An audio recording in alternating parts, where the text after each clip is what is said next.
Hello বন্ধুরা, আমি doctor Tarak চন্দ্র সরকার বলছি। আজ আমি হোমিওপ্যাথি মেডিসিন হেপার সালফার নিয়ে আলোচনা করব। হেপার সালফার একটা হোমিওপ্যাথি লাইনে একটা মূল্যবান ওষুধ, যেটা না থাকলে ডাক্তারি করাই যায় না।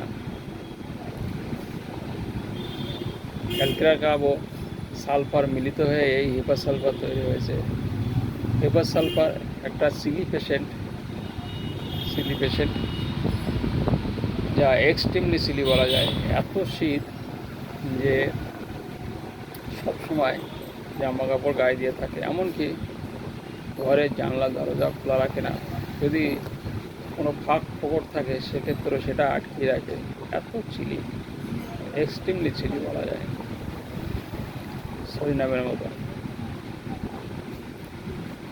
এটা বিশেষ করে সর্দি, কাশি, জ্বর, শ্বাসকষ্ট, প্রস্রাবের সমস্যা, পায়খানায়, ফোড়ায়, কোনো কাটা কেটে গেলে বেশি ব্যবহার করা হয়। শীতকালের পশ্চিমে যে হাওয়া বয়, সেই হাওয়ায়, পশ্চিম বা উত্তরে যে হাওয়া বয়, শুষ্ক হাওয়া, সেই হাওয়ায় যদি ঠান্ডা লেগে জ্বর, সর্দি, কাশি হয়, সেক্ষেত্রে আমরা ব্যবহার করতে পারি। এদের জ্বরগুলো সন্ধ্যার দিকে বা রাত্রের দিকে বাড়ে। জ্বরে এত শীত করে যে গায়ে লেপ কাতা সব কিছু চাপা দিতে বলে। যতক্ষণ চাপানো দেওয়া হয় ততক্ষণ কাপ বন্ধ হয় না, এত কাঁপুনি হয়। এদের কাশি থাকে, কাশিটা এই শীতকালেই বাড়ে বিশেষ করে। অন্য সময় হয়, তবে শীতকালে মেডিসিন এটা শীতকালে বেশি ব্যবহার করা হয়।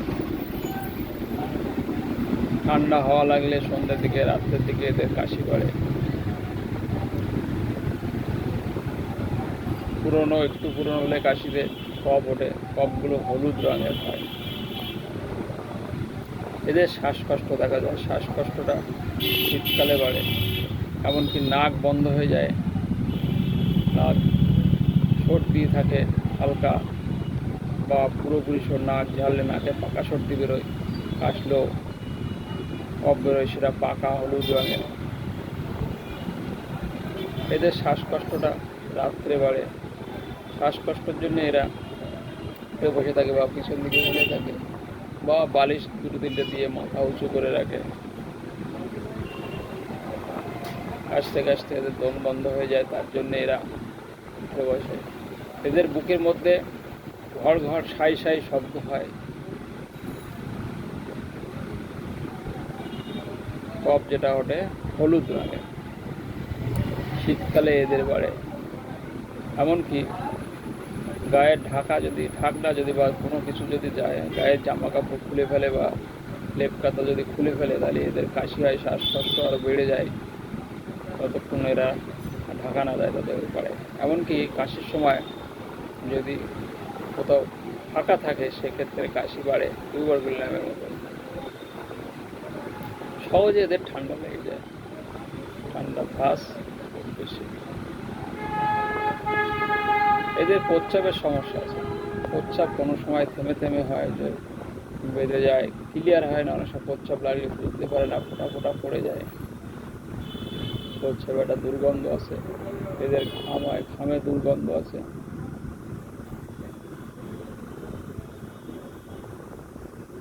ঘাম খুব বেশি হয়, রাত 3-24 ঘন্টা ঘাম হয়, ঘামে কোনো উপশম হয় না।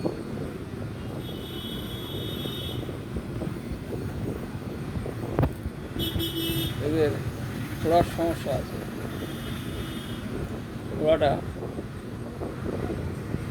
খুব স্পর্শকাতর। এই ওষুধটা আবার ফোড়া ফাটাতেও সাহায্য করে, ফোড়া বসাতেও সাহায্য করে। মাক্সল, সাইলেশিয়া, হেপার সালফার, এই তিনটে মেডিসিন বিশেষ করে ফোড়া ফাটাতেও সাহায্য করে, ফোড়া বসাতেও সাহায্য করে। যদি আমরা লো পোটেন্সি অর্থাৎ 6 ব্যবহার করি, সেক্ষেত্রে আমরা ফোড়া ফাটাতে পারবো, ওষুধে ফোড়া ফাটানো যায়। আর যদি 200 বা তার থেকে বেশি পাওয়ার ব্যবহার করা হয়, সেক্ষেত্রে ফোড়া বসে যায়। যদি দেখি একদিন সবে ফোড়া দেখা দিয়েছে, সেক্ষেত্রে আমরা এমন জায়গায় ফোড়া হয়েছে যে ফোড়া ফাটালে খুব সমস্যা হবে, সেক্ষেত্রে ফোড়াটা বসাতে হবে। তাহলে কী করতে হবে? হাই পোটেন্সি দিতে হবে। মাক্সলে যদি সিমটম থাকে মাক্সল দিতে হবে, যদি হেপাস সালফারের সিমটম থাকে তাহলে হেপাস সালফার দিতে হবে, যদি সাইলিশিয়া সিমটম থাকে তাহলে সাইলিশিয়া দিতে হবে। হাই পোটেন্সি দিলে ওরা বসে যাবে, লো পোটেন্সি দিলে হেপাস সালফারের ফোড়াগুলো খুব সেন্সিটিভ, স্পর্শকাতর হয়। আর মাকসলের ফোড়াগুলো ঠান্ডা ফোড়া হয়, অতটা গরম ভাব থাকে না, শান্ত ফোড়া বলা হয়। আর সাইলিশিয়া ফোড়াগুলো হেপাস সালফারের মতন অত স্পর্শকাতর হয় না, তবে ব্যথা হয়, ব্যথা থাকে। যাই হোক, যদি পুজ হয়ে যায় কোনো ফোড়া তাহলে সেই ফোড়া পুজ বের করে যদি হাই পোটেন্সি দেওয়া হয় তাহলে সেই ফোড়া আবার শুকিয়ে যায়। তার কারণ হচ্ছে পুজটা বেরিয়ে গেল, পুজটা আমি বের করে দিতে হবে, ফোড়া থেকে গেল, পুজটা বের করে দিতে হবে, তারপরে সে হাই পোটেন্সি দিলে সেই ফোড়া আবার শুকিয়ে যাবে। একটা মজার লক্ষণ, যা গাছ ভরতে হয় না, কিছু ভরতে হয় না।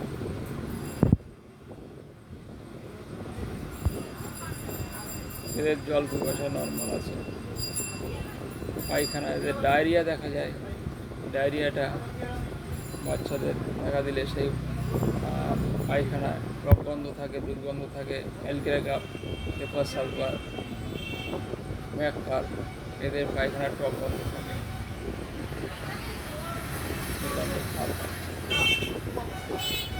খাওয়া দাওয়ার মধ্যে এদের যদি আসা যায় তাহলে এরা টক খেতে ভালোবাসে ভীষণ পরিমাণে। ডিমের মধ্যে যদি আসা যায় তাহলে ডিম এরা হচ্ছে কোথাও আগুন ধরে গেছে এই স্বপ্ন দেখে, বা আগুন জ্বালানোর স্বপ্ন, এইগুলো বেশি দেখে। এদের মাইন্ডের ক্ষেত্রে রাগ খুব বেশি, রেগে গেলে এরা আগুনও ধরিয়ে দেয়, এরমও সিমটম আছে। অ্যাঙ্গার ভায়োলেন্ট, ভীষণ পরিমাণে রাগ, এরা রেগে গেলে মারধর করে, আগুন ধরিয়ে দেয়। এমনকি কারোর রেগে গেলে কারোরই পছন্দ করে না, এত পরিমাণে রাগ হয়। এরা জবতহ ভাব, একটা হারিনেস ভাব থাকে সবসময়, ব্যস্তদস্ত ভাব। এটা মাকসলে আছে, মেট্রোনিয়ামে আছে।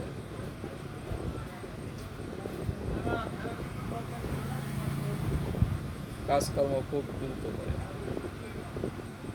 পাস হিস্ট্রিতে স্কিন ডিজিজ দেখা যায়। স্কিন ডিজিজ যদি বসে যায়, যারা হেপাস সালফার বা সালফার ব্যবহার করে সেটা হেপাস সালফার ব্যবহার করা যায়। ফ্যামিলি হিস্ট্রিতে ডিস্ট্রাকটিভনেসের মানে অ্যান্টিসেপ্টিক সিমটমগুলো বেশি দেখা যায়, সেক্ষেত্রে আমরা হেপাস সালফার ব্যবহার করতে পারি। পোটেন্সির ক্ষেত্রে যদি আসা যায়, না অ্যাগ্রাভেশনের ক্ষেত্রে যদি আসা যায়, এদের শীতকালে বাড়ে, ঠান্ডায় বাড়ে, ঠান্ডা বাতাসে, ঠান্ডা জলে, ঠান্ডা হাওয়ায় এদের অ্যাগ্রাভেশন হয়, রাত্রে এদের অ্যাগ্রাভেশন হয়।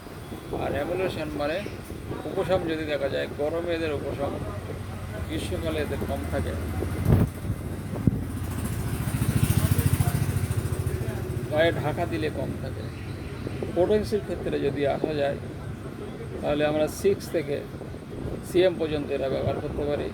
আর 50 স্কেলে পোটেন্সি যদি আমরা যাই, সেক্ষেত্রে 0.1 থেকে 0.50 পর্যন্ত আমরা ব্যবহার করতে পারি। যাই হোক, ভিডিওটা যদি ভালো লাগে তাহলে লাইক, শেয়ার ও কমেন্ট করবেন। পরের ভিডিও নিয়ে আবার দেখা হবে। এরকম ভিডিও পেতে গেলে ফলো করেন। ধন্যবাদ ফ্রেন্ডস।